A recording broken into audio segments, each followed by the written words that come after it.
Your credit card has 7 default settings that are quietly costing you money, and the smartest cardholders cancel or switch them off the day they get the card. Most people never touch their card's default settings. They sign up, they start swiping, and they assume the bank set everything up in their favor. It didn't. Card issuers make billions of dollars a year on features that sound helpful and behave like traps. And you can turn most of them off in about 5 minutes, usually with a single phone call or a tap in the app. In this countdown, I'll walk you through 7 of them, ranked from the mildly costly to the one that quietly does the most damage to your credit and your wallet. Stick around for number 6, because it's the setting almost everyone leaves on without realizing what it's actually doing. And number 7 is the single most expensive default on your account, the one financial advisors beg their clients to cancel first. Before we get into it, hit that subscribe button. Here at Plastic Wealth, we post new videos every week that put the fine print back in plain English and hand the leverage back to you. Because the more you understand how these cards actually work, the more money stays in your pocket instead of theirs. So let's get into it. Here are 7 credit card features smart people cancel immediately, ranked from mildly costly to genuinely dangerous. Number 1. Credit card payment protection insurance. The add-on that charges you every month to insure a bill you could cover yourself. This one shows up on your statement as a small line item, often $1 or so for every $100 you owe. It promises to make your minimum payments if you lose your job or get sick, and it sounds responsible. But the cost adds up fast. The payout conditions are narrow, and the claims are notoriously hard to actually collect on. If you carry a balance of a few $1,000s, you can end up paying well over $100 a year for coverage you'll probably never successfully use. Here's the reality most people miss. The best protection against a missed payment isn't an insurance product bolted onto your card. It's an emergency fund and a low balance. The Consumer Financial Protection Bureau in the United States and the Financial Conduct Authority in the United Kingdom have spent years cracking down on how this product was sold, precisely because so many people were paying for something they didn't understand and couldn't claim on. So, cancel it. One call to your issuer or one toggle in the app, and that monthly charge disappears. The money you were spending to insure your debt is far better spent paying that debt down. Check your last statement, because there's a good chance it's sitting right there in the fine print, quietly billing you every month. Number 2. Cash advances and the convenience checks that come with them. Those blank checks your issuer mails you a few times a year. The ones that let you pull cash straight from your credit line. Smart cardholders shred them on site. A cash advance feels like a feature, but it's one of the most expensive ways to borrow money that exists on a normal consumer product. There's usually an upfront fee of around 5% of whatever you take out. The interest rate on a cash advance is almost always higher than your regular purchase rate. And here's the part that catches people off guard. There's no grace period. Interest starts the moment the cash leaves your account, not at the end of the month, immediately. So the $50 in quick cash you grabbed can quietly turn into a balance that compounds against you from day one, at a rate you'd never knowingly agree to. And that convenience check gets treated the same way. Same fee, same brutal rate, same instant interest. Call your issuer and ask them to stop mailing the convenience checks and mentally cross the cash advance off your list of options entirely. If you ever genuinely need cash, almost anything else, a small personal loan, even asking someone you trust, costs less than pulling it through the card sitting in your wallet right now. Number 3. Over-limit coverage.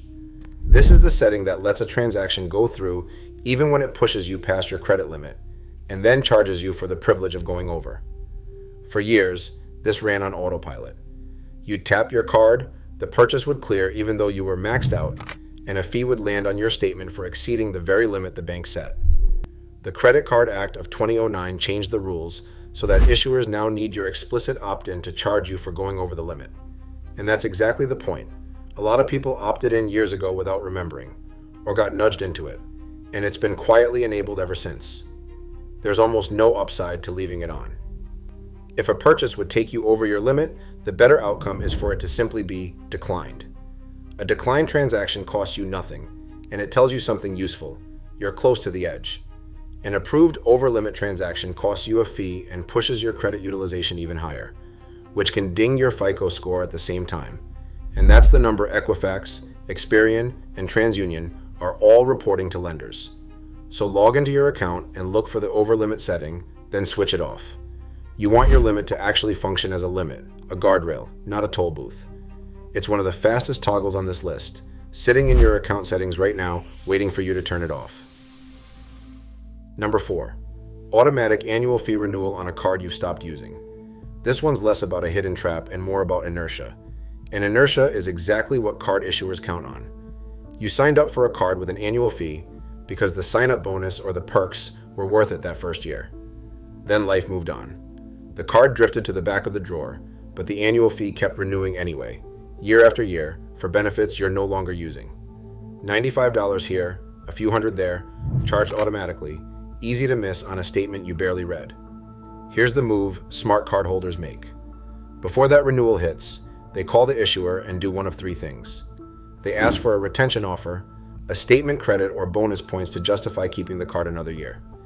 They ask to product change the account down to a no-fee version of the same card, which keeps the account's age on your credit report intact. Or, if neither makes sense, they close it deliberately, on their own terms. What they don't do is let the fee silently renew for another year of nothing. So pull up your cards and check which ones are charging you an annual fee right now, then ask yourself if each one is still earning its keep. Number 5. Rewards you're redeeming through the issuer's own portal at a discount. If you're starting to see the pattern here, if you're realizing that most of these features are built to make the easy default the expensive one, do me a favor and hit that like button. It helps this video reach other people who are tired of reading fine print after the money's already gone. And if you haven't subscribed to Plastic Wealth yet, come join us. We do this every week. Now this one isn't a fee. It's a feature that quietly shortchanges you. Many cards let you burn your points on gift cards, merchandise, or pay with points at checkout, and it feels effortless. But those redemption options routinely value your points at a lower rate than other choices sitting in the same account. The same points that are worth 1 cent each as a statement credit might be worth noticeably less as merchandise, and sometimes more when transferred to a travel partner. The issuer isn't exactly hiding this. They're just betting you'll take the easy button. Smart cardholders check the redemption value before they cash anything in, and they default to the highest value option, usually a statement credit or a travel transfer, rarely the shiny merchandise catalog. So cancel the habit of auto-redeeming for whatever's easiest. 2 minutes comparing redemption values inside the same app you're already holding can turn the same pile of points into meaningfully more money. Number 6. Automatic minimum payments set as your default autopay. This is the setting almost everyone leaves on without realizing what it's actually doing. Setting up autopay is genuinely smart. It protects you from late fees and from the credit score damage a missed payment causes. But there's a catch hiding in how you set it up. A lot of people, when they enable autopay, select the minimum payment as the default amount. It feels safe. The bill gets paid, the account stays current, nothing looks wrong. Here's what that default is quietly doing. Paying only the minimum keeps you technically on time while your balance barely moves, and interest compounds on everything left over. A balance that could be gone in a year can stretch into years, sometimes many years, with you paying multiples of what you originally spent. That minimum payment autopay isn't protecting you. It's protecting the issuer's interest income. The fix takes about 30 seconds. Go into your autopay settings and switch the default from minimum payment to statement balance, or full balance. Same automation, same protection from late fees, but now the balance actually clears each month and the interest stops. Open your app and check which amount your autopay is set to right now, because there's a real chance it's quietly set to the minimum. Number 7. The default APR, and specifically, never disputing it or shopping it. This is the single most expensive default on your account, and the one most people treat as if it were carved in stone. Your purchase, APR, is the interest rate you pay on any balance you carry, the average credit card.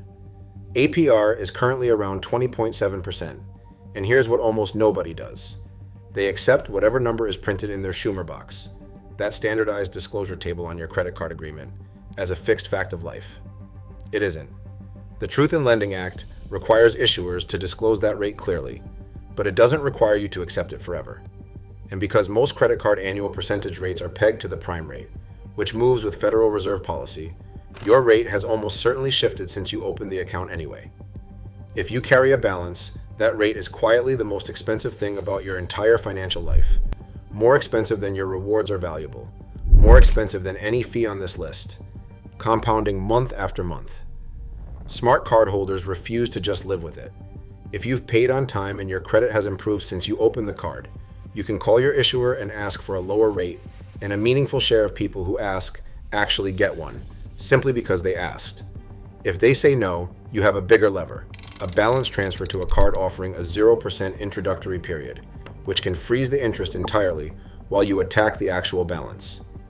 And the permanent version of this fix is the one the whole video has been building toward.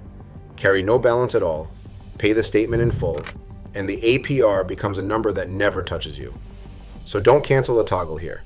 Cancel the belief that your interest rate is non-negotiable. That single mindset shift is worth more than every other item on this list combined, and the phone to make that call is probably sitting right next to you. If you made it all the way to the end, you now understand your credit card better than most people ever will. Here's the thing to hold on to. A credit card isn't working for you or against you by accident. It's built on defaults, and the defaults are set in the issuer's favor until you change them. Every feature on this list flips to your side the moment you take 30 seconds to touch it. Smash that like button if this changed how you see the card in your wallet, and drop a comment below telling me which one caught you off guard.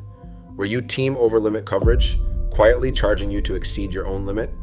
Team minimum payment autopay, stretching your balance for years?